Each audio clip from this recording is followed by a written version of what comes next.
أعوذ بالله من الشيطان الرجيم. بسم الله الرحمن الرحيم.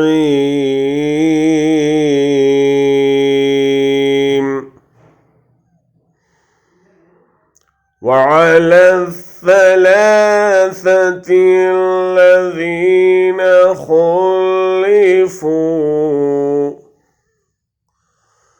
حتى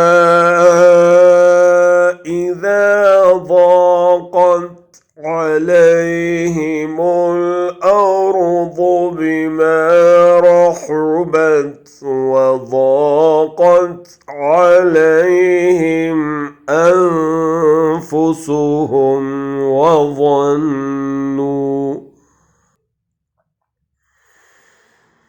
وضاقت عليهم أنفسهم وظنوا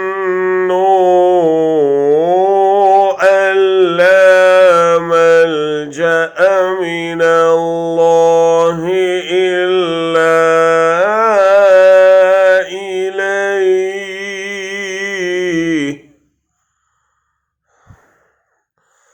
ثم تاب عليهم ليتوبوا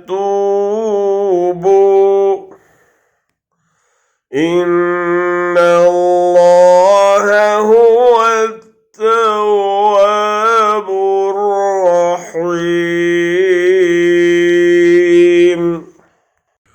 और उन तीनों को भी उसने माफ़ किया जिनके मामले को मुलतवी कर दिया गया था जब ज़मीन अपनी सारी वसअत के बावजूद उन पर तंग हो गई और उनकी अपनी जानें भी उन पर भार होने लगीं और उन्होंने जान लिया कि अल्लाह से बचने के लिए कोई जाए पनाह खुद अल्लाह ही के दामन रहमत के सिवा नहीं है, तो अल्लाह अपनी मेहरबानी से उनकी तरफ पलटा ताकि वो उसकी तरफ पलट आएँ।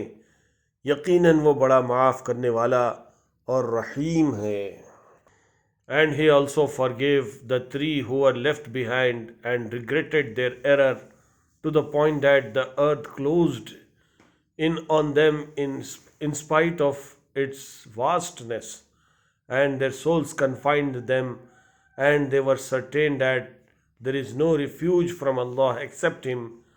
Then He turned to them so they could repent. Indeed, Allah is the accepting of repentance, the merciful.